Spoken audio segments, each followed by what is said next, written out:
Hi there, I'm Chris. Welcome to Late Listening. I'm going to continue my series of talking about albums from 1995, and today I'm going to talk about one that is pretty obscure. That is the Japanese dream pop band Sugar Plant. Their debut record, Hiding Place, came out in 1995 on the Boston label Pop Narcotic Records.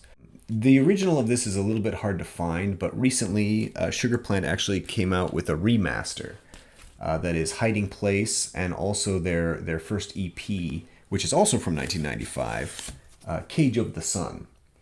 So you can actually get Hiding Place and Cage of the Sun on a double disc release that's been remastered. Came out in 2003 from Wonder Release Records. This is still available. So if you don't know anything about Sugar Plant, which probably you don't, I'm assuming, I would encourage you to go look them up if you like shoegaze, if you like kind of lo-fi, sleepy, dreamy music from the early 90s and the late 80s, kind of that era of indie music, indie rock, I guess. Although I wouldn't say Sugar Plant is indie rock.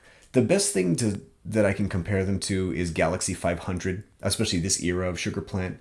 Sugar Plant actually changed their sound over time, but the early records draw a lot from Galaxie 500, from Yo La Tengo. But they are Japanese. They do sing in English, and I want to talk about this record today. So let's jump into it.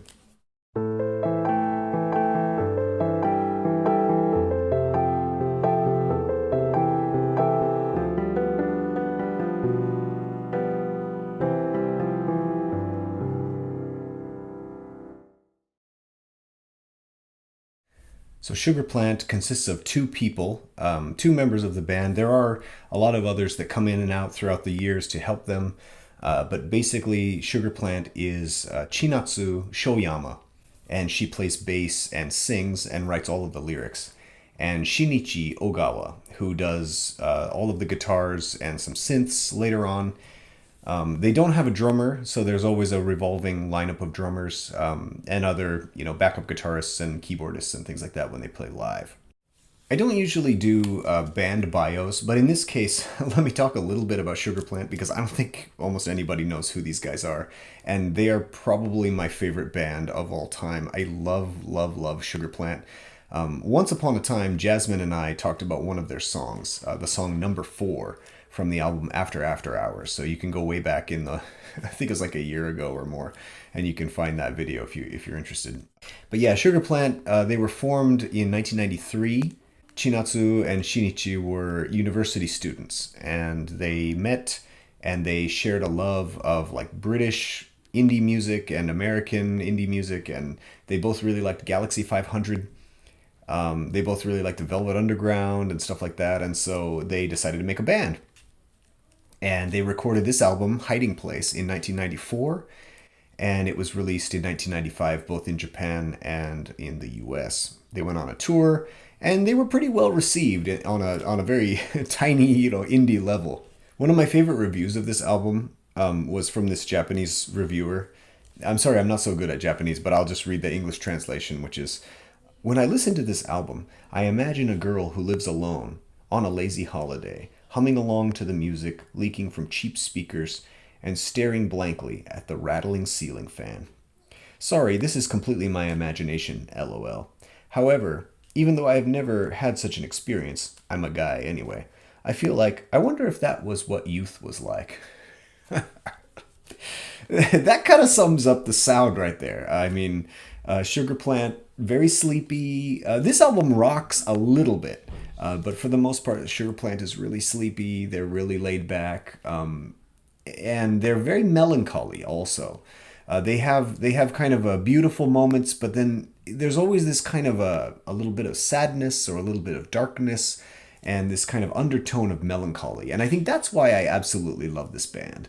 The lyrics also don't always make sense like grammatically because as a second language speaker, Chinatsu-san is writing what she feels more than what is correct, but that can actually lead to really interesting wordplay and really unique phrasing that a native speaker of English would never find. Also, interesting fact about Chinatsu-san, Chinatsu Shoyama in 1994 won the 10th Waseda Literary Newcomer Award for her poetry collection. She's also got a side project called Cinnabom, which is like bossa nova, like acoustic bossa nova music, and I love that record too. Fascinating person. All right, track number one, Slow Down. This is a very Galaxie 500. The whole record is pretty much a Galaxie 500, a clone of Galaxie 500, but in a good way. But this song sets the tone for the whole album. It has kind of a hazy, lo-fi sound. Before I sleep, I take a shower and I sing into some tapes. When I come back, sometime I find my little bed so dirty. And then the ending refrain I really like a lot, where she says, while I sleep, in somewhere deep, slow down, slow down. While I sleep, someone make them slow down, slow down. And there's something about like shoegazy lo-fi music that lends itself to slow motion, like droning and, you know, this kind of like stretched out vocals and stretched out guitar. And I just really like that hazy, kind of sleepy, almost drugged out quality. Sugar Plant captures such a great atmosphere, even when the songwriting is not perfect. I mean, this album is their very first, you know, it's their debut, so it's a little bit raw, but they just have this great atmosphere. I love the atmosphere of this album. And I was actually a little bit worried. I don't know why, but like when they remastered this, I was thinking like, uh-oh, like maybe they're gonna like clean it up and make it like, you know, stark naked. But actually, the remaster is still really good. It's still just as hazy and fuzzy. It's just a little bit clearer. There's actually not that much of a difference, in my opinion, between these two. Maybe because of the, you know, the fidelity of the recording equipment. I don't think that they had access to the best studio. So yeah, it's still good. The remaster sounds essentially the same. It's just a little bit brighter. It's a little bit fuller sound. I love it when the chorus kicks in too, and like you're kind of pulled into this foggy, weird dream state.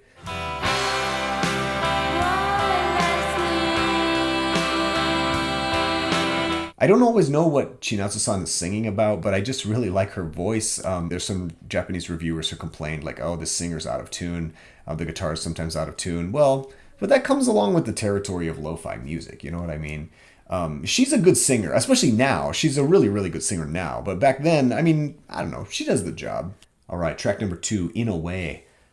This song is interesting because it's probably like the smoothest and most relaxing feedback I've ever heard used in a song. This song has feedback kind of droning and it kind of ebbs in and ebbs out and flows around in the mix. And you would think that kind of thing would put you on edge, but it somehow makes everything just sleepy and it kind of like lulls you, if feedback can be relaxing.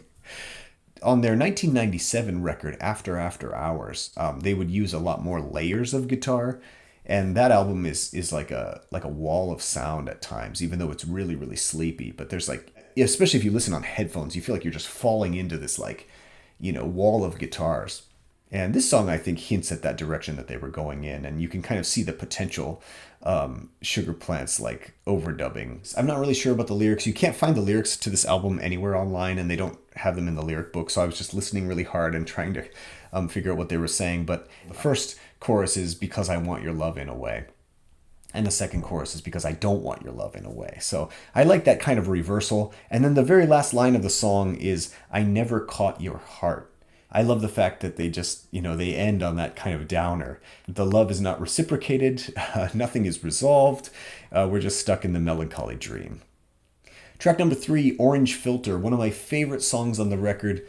This song has amazing lyrics, I think. Really cool song. It's such a great groove. It's really catchy. And Chinatsu-san has this like very surreal view of the world. I think what she says is, when I was walking down the street, I happened to take a look at the sky. It was not so fine day, but suddenly I got the little star, or I got the little stuck. I'm not quite sure what that last word is. I think star. And then she repeats, I will style a moon here.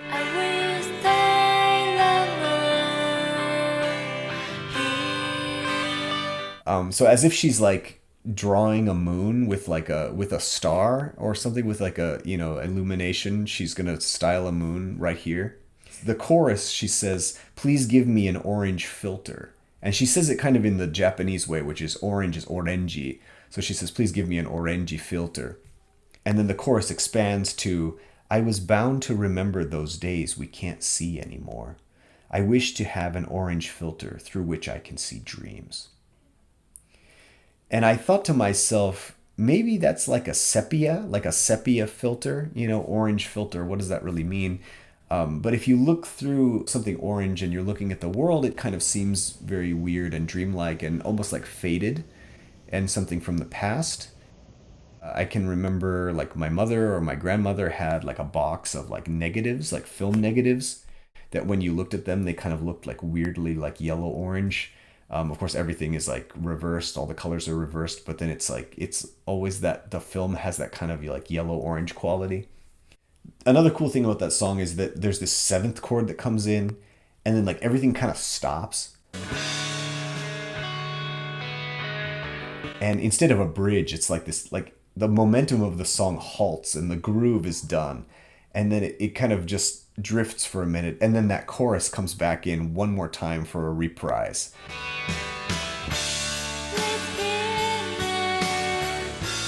And I just really, really like that. I like how that weird seventh chord like comes in and just brings everything to a halt. And then it launches off back into space, back into the open sky, back into the weird world of Chinatsu-san's dreams. Track number 4, Fragile.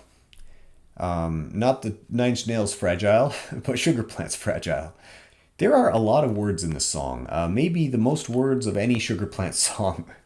Absolutely one of the catchiest songs on the record. It's also short. It's short and sweet, despite having so many words. I think she sings, "While we're away doing a holiday, finished many books I had. Now I part in no time. While we were away doing a holiday, I saw many plastics. Somebody's too clean."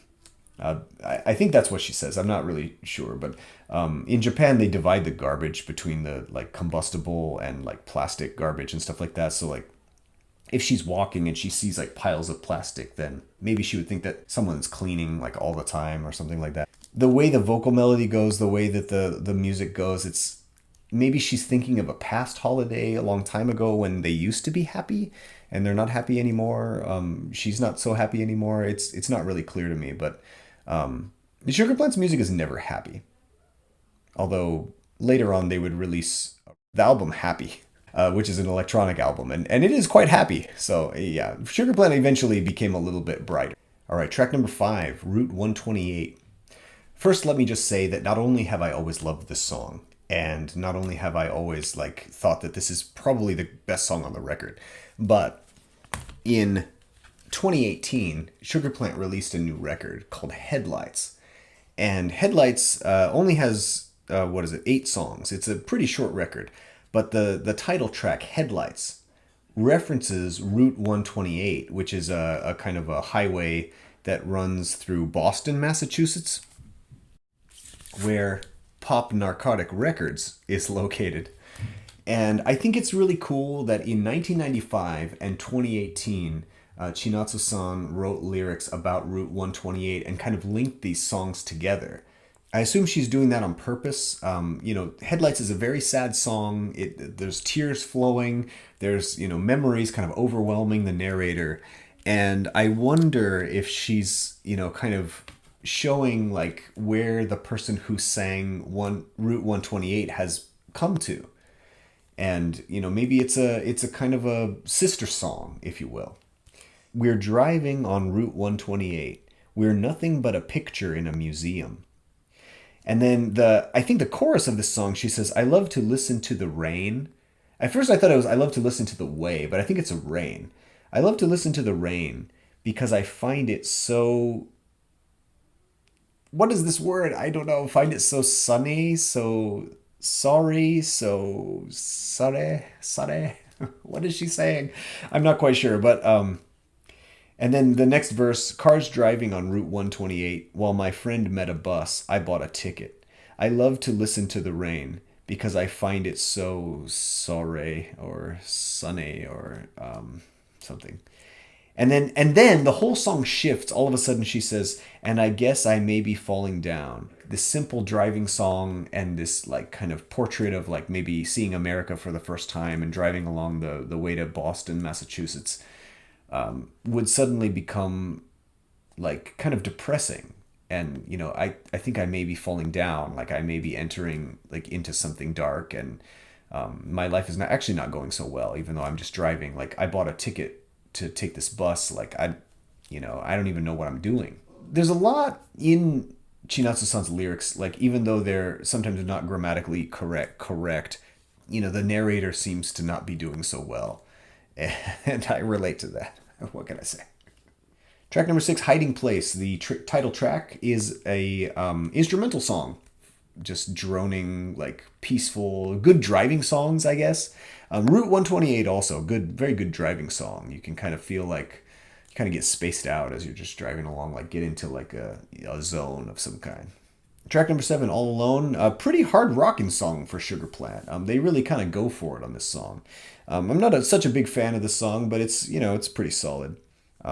Track number 8, Wonder Wheel. The solo of this song is really interesting because it sounds like the guitar has some kind of like an ebow on it, or it's like this really weird guitar sound. Maybe it's a pedal, but the guitar just has these very stretched out notes that just kind of drone out.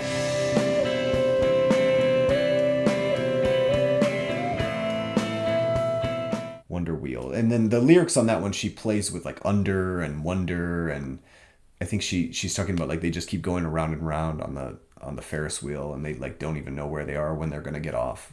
Track number 9, Cakes on the Shelf. Kind of a weird title of a song, but actually I really like the lyrics of this song. She sings, "Cakes on the shelf, open a window, I'm looking for you. Cakes on the shelf, you've never known me, open a window. I'm always walking around, for example, in a park." And then she says, "I'm always singing along, for example, in a kitchen." And that doesn't sound like anything when I say it, but it's like the way she sings it and the way it's like, the repetition of cakes on a shelf. It's like she's walking around, and if you've ever been to Japan, like there's a lot of like like in the window of a bakery, you can see like the cakes on the shelf. I feel like she's always like looking at windows and kind of like imagining the person that she has a crush on or something like that. It's just an interesting like refrain, like cakes on the shelf, cakes on the shelf. This kind of beautiful simplicity like takes me back to some of the indie bands from the late 80s, early 90s. I mentioned like Yo La Tengo and some of those bands before, but even like Beat Happening, or like some of those bands that they just, the lyrics are insanely simple, but it's like that's daily life. Like you can relate to it almost more than really poetic lyrics because it's just so stark and so simple. I can see that. I can imagine that situation. Like, and as I'm listening to this and I'm walking around, like I'm seeing a bakery go by, or I'm seeing like these windows, and I'm thinking like, I'm connecting with the song. Yeah, after all, I mean, it's just a simple love song. What can be more beautiful than that? Finally, the last track, Summer Days. This is a really strange vocal melody. I feel like Chinatsu-san is pushing her voice almost beyond its range. She's really like kind of straining in the song, but it's the final track, and so it's kind of beautiful to hear her like really reaching for that. Yeah, I can't really understand much of the lyrics of this song, but I really like the way that she sings, and I like that kind of yearning. She almost sounds kind of desperate the way that she's singing. If you like lo-fi, you like indie kind of early 90s music, I would really recommend checking out this Hiding Place and Cage of the Sun double disc set that they released in 2003. You can find this on Bandcamp. You can find it in a lot of places. I would also recommend the 2018 album Headlights from Sugar Plant.